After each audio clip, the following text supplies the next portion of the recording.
Oh man, I forgot to mention what the grade predictions were for predicting the Eternals review. And yes, it was overwhelmingly correct. And it's always great when the poll looks like it's giving you the finger. Belfast, however, will have a much higher grade.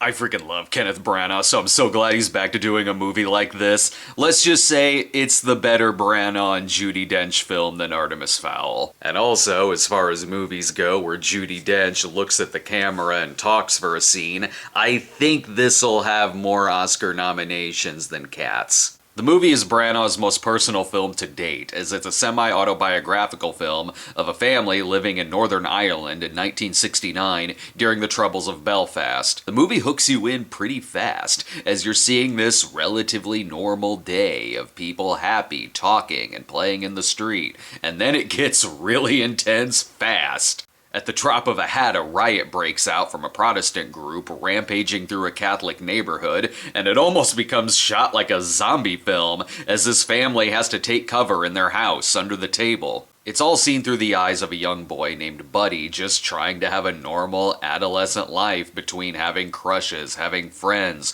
all in a world where any minute something wildly threatening could happen. The family themselves are even threatened for being the only Protestant family living in this Catholic neighborhood. And it almost becomes sort of a gangster film when they're threatened by their fellow Protestants into leaving or being seen as traitors, while the father, Jamie Dornan, gives his kids good lessons on religious tolerance. Honestly, the movie's a lot like a way more focused and more interesting Many Saints of Newark. And what Charlie Bucket may have been doing if he never got a golden ticket and stole some candy from the candy store. I love the sequences where not only does Buddy use going to the movies as a means for escapism, but many of the movies he watches even parallel different things going on with his family and in the neighborhood, such as High Noon or The Man Who Shot Liberty Valance. There's also a great scene too where Dad takes the family to 1 million years BC and he says, "What? It's educational!" Or the crowd getting really into Chitty Chitty Bang Bang by reacting to it like they're on a roller coaster.